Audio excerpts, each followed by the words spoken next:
Everyone, मैं ज्योति पारिक और आपका हमारे महाविद्यालय श्रीमती मोरी देवी तापड़िया कन्या महाविद्यालय के इस यूट्यूब चैनल पर एक बार फिर से स्वागत है।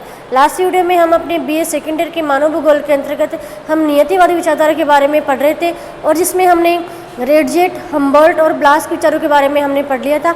और उसी सीरीज़ में हम आज आगे बढ़ते हैं और आज हम कुमारी सैंपुल के जो विचार हैं नियतिवादी विचारधारा के संबंध में उन विचारों के बारे में हम देखते हैं। कुमारी सैंपुल, तो देखिए कुमारी सैंपुल भी एक कट्टर नियतिवादी विचारक थी, नियतिवादी विचारक थी जिन्होंने अपने नियतिवादी विचारधारा के संबंध में अपने विचार प्रस्तुत किए थे। कुमारी सैंपुल ने भी ये बताया था कि प्रकृति और मानव में प्रकृति सर्वोपरि है और प्रकृति मानव के ऊपर अपने प्रभाव डालती है। अब मानव है जो प्रकृति से प्रभावित होता है, ठीक है, और मानव है जो प्रकृति के नियमों में कोई परिवर्तन नहीं कर सकता, ठीक है। तो कुमारी सैंपुल ने बताया कि कुमारी सैंपुल ने मानव की तुलना एक प्लास्टिक के पुतले से की है, एक मोम या प्लास्टिक के पुतले से उन्होंने मानव की तुलना की है। प्लास्टिक के पुतले से उसने मानव की तुलना की है और उसने बताया है कि प्रकृति है वो मानव के ऊपर प्रभाव डालती है, मानव को प्रभावित करती है प्रकृति, ठीक है। मतलब मानव वो स्वयं अपने अकॉर्डिंग कुछ भी कर नहीं सकता है, वह प्रकृति से प्रभावित होता है और हर जो नियम है प्रकृति के मानव को मानने पड़ते हैं, ठीक है। और आगे उसने बताया कि जो प्रकृति मानव पर सतत और निश्चित रूप से प्रभाव डालती रहती है और इसी दौरान प्रकृति मानव की तरह शोरगुल न करके मूक रहता है, ठीक है। प्रकृति है जो मानव को प्रभावित करती रहती है, प्रकृति मानव को प्रभावित करती है और इसी दौरान जो मानव है वो प्रकृति की तरह शोरगुल न करके एक मूक खड़ा रहता है, शोरगुल न करके मूक रहता है, कौन? मानव, ठीक है।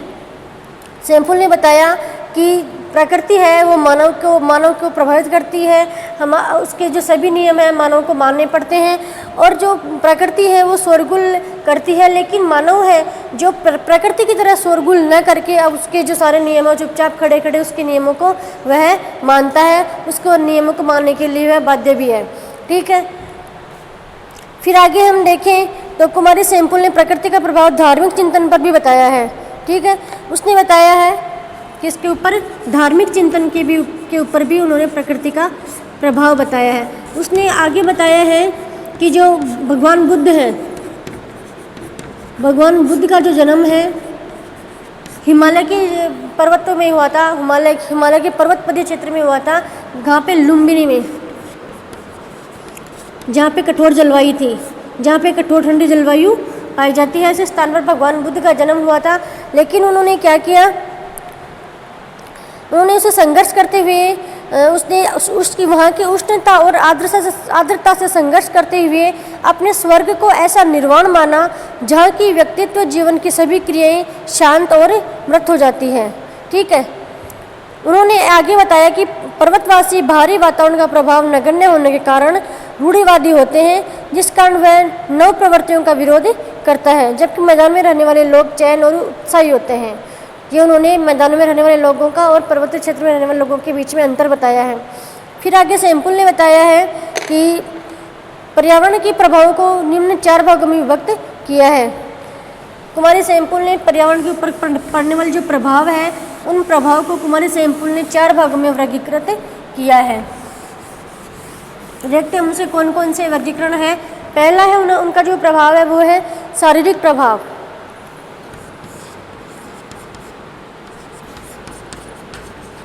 शारीरिक प्रभाव कुमारी सैंपुल ने बताया है, कुमारी सैंपुल ने इस प्रभाव के अंतर्गत बताया कि मनुष्य के शारीरिक अंग प्रभावित होते हैं। इन प्रभावों से स्थान विशेष के समुद्र तल की ऊंचाई अर्थात प्राकृतिक स्थिति एवं जलवायु मुख्य है।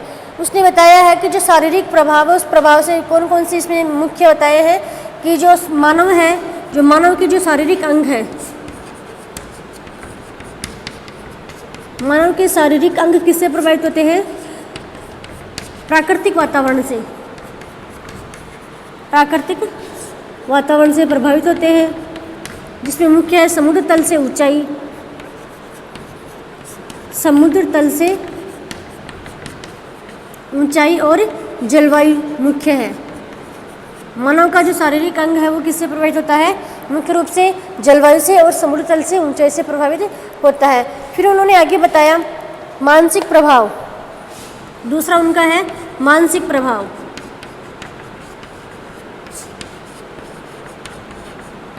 मानसिक प्रभाव, जिसमें उसने बताया कि इसके द्वारा धर्म, साहित्य, संस्कृति, भाषा, भावनाएं तथा विचार प्रभावित होते हैं। कौन कौन होता है इसके द्वारा? धर्म, ठीक है, साहित्य, संस्कृति, भाषा, साहित्य, संस्कृति, भाषा, ये सब इससे प्रभावित होते हैं। अगला उनका जो है आर्थिक और सामाजिक प्रभाव। अगला उनका प्रभाव है आर्थिक और सामाजिक प्रभाव।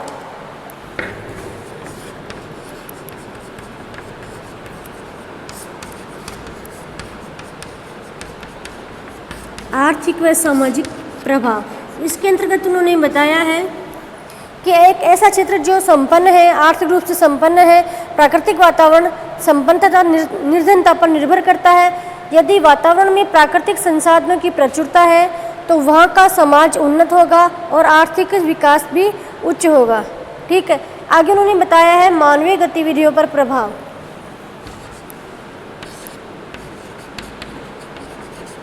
मानवीय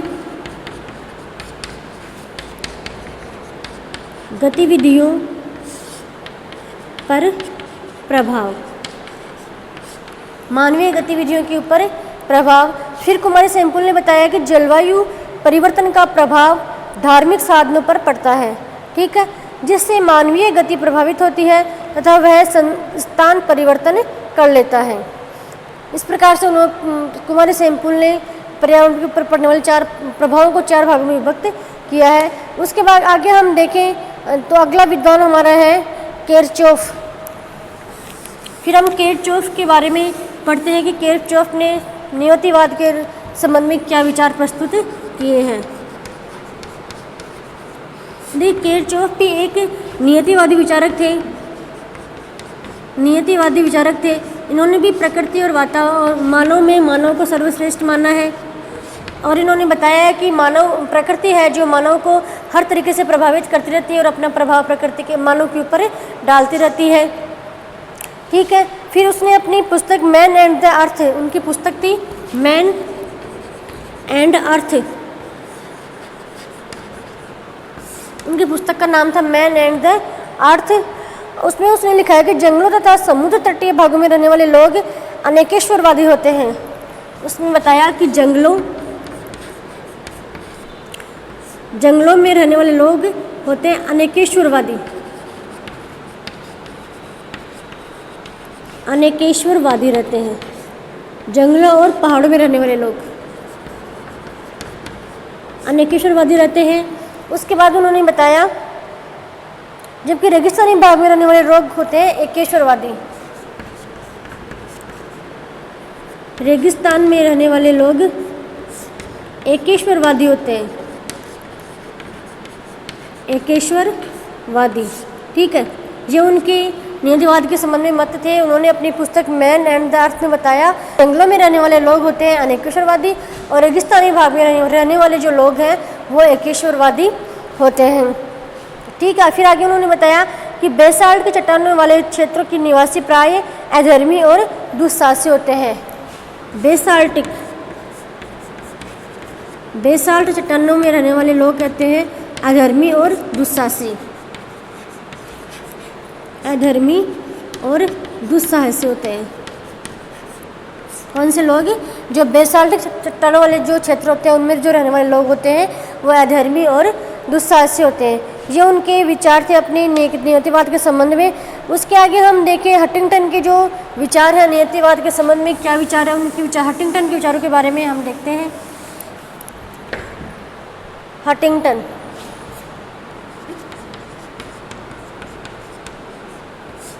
हटिंगटन भी एक नियतिवादी विचारक ही थे। इन्होंने भी प्रकृति में और मानव में प्रकृति को सर्वश्रेष्ठ बताया और मानव के ऊपर प्रकृति के प्रभाव को मानव के ऊपर हावी बताया। उन्होंने अपनी जो पुस्तक है सभ्यता और जलवायु और मानव एवं आवास, सभ्यता एवं जलवायु, दूसरी उनकी पुस्तक है मानव एवं आवास, मानव एवं आवास। उनकी ये 2 मुख्य पुस्तकें हैं। पहली है सभ्यता और जलवायु और दूसरी उनकी पुस्तक है मानव एवं आवास। इन दोनों पुस्तकों में उन्होंने नियतिवाद के विचार में के संबंध में अपने विचार प्रस्तुत किए हैं और उन्होंने भी बताया है कि प्रकृति है जो मानव के ऊपर मानव को प्रभावित करती है, मानव को प्रभावित करती है और प्रकृति है वो मानव के ऊपर अपने नियम थोपती है और मानव को उसके नियमों को मानना ही पड़ता है। मानव उसके नियमों को मानने के लिए बाध्य है, वह उसमें कोई भी परिवर्तन नहीं कर सकता। मानव के जो सभी क्रियाकलाप है मानवीय क्रियाकलाप, जिसमें रहन सहन, खान पान, वेशभूषा,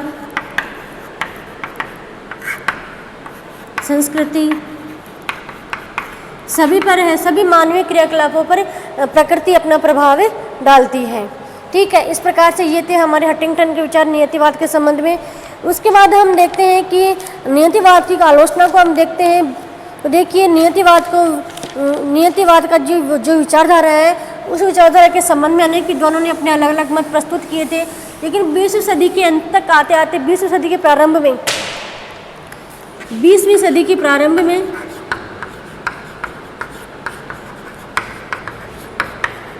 में नियतिवादी जो विचारधारा है उसका विरोध होने लग गया।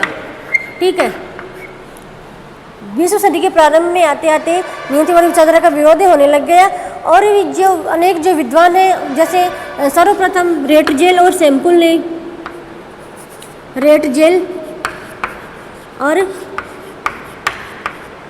सैम्पुल ने भी माना कि ये जो प्रकृति है वह पूरी तरह से मानव को नियंत्रित नहीं कर सकती है। उन्होंने माना कि प्रकृति पूर्ण रूप से मानव को नियंत्रित नहीं कर सकती है।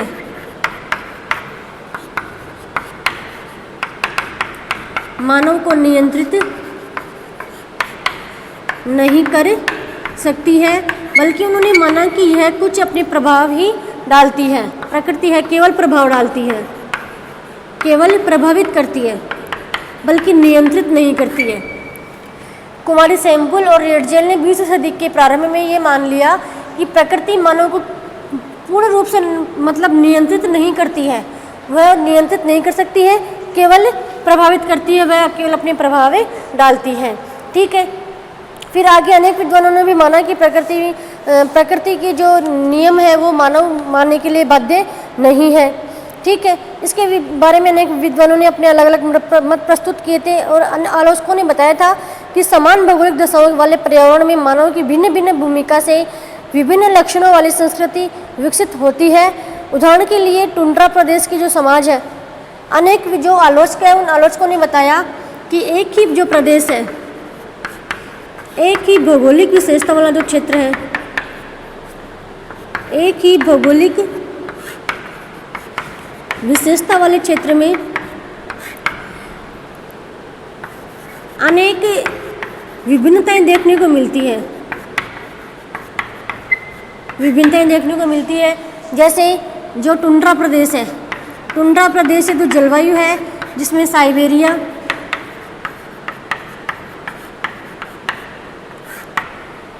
टुंड्रा प्रदेश से जो जलवायु है जैसे जिसमें साइबेरिया है, ठीक है, उत्तरी कनाडा है, साइबेरिया और उत्तरी कनाडा में जो जनजातियाँ रहती है, कौन कौन सी जनजातियाँ रहती है, जैसे एस्किमो,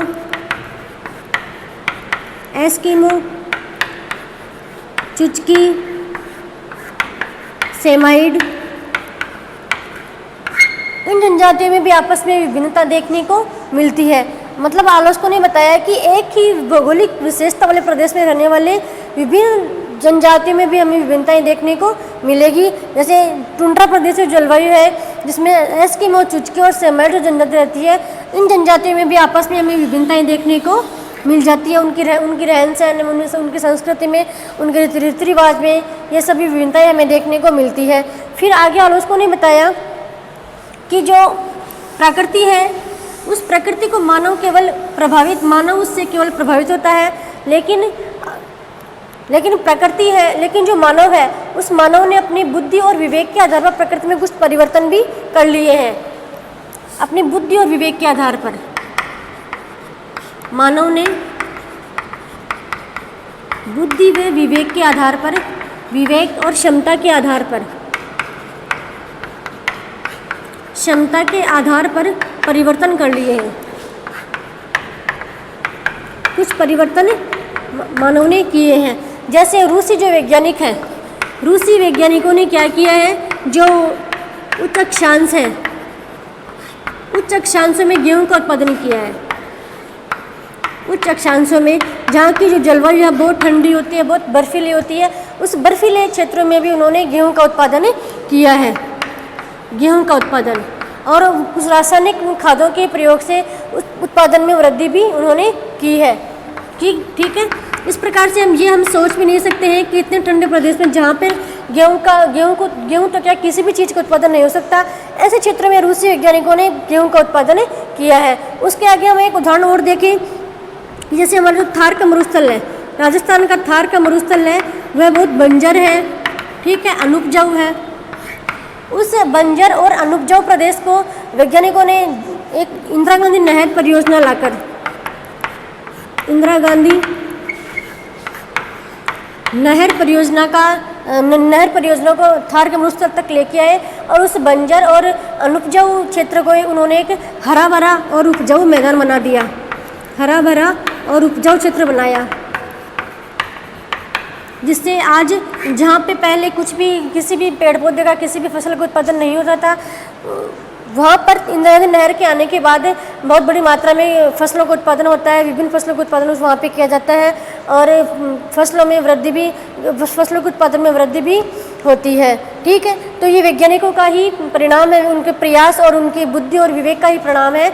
जहाँ पे किसी भी क्षेत्र पे जहाँ पे बिल्कुल भी मिट्टी बहुत अनुपजाऊ थी, जहाँ बिल्कुल वर्षा नहीं होती है, ऐसे बंजर और अनुपजाऊ क्षेत्र को उन्होंने उपजाऊ बना दिया, हरा भरा प्रदेश उन्होंने बना दिया है। इस प्रकार से इसकी हम आलोचना भी कर सकते हैं कि प्रकृति केवल मानव के ऊपर प्रभावी नहीं है, बल्कि मानव ने भी अपनी बुद्धि और विवेक के आधार पर प्रकृति में कुछ परिवर्तन कर लिए हैं।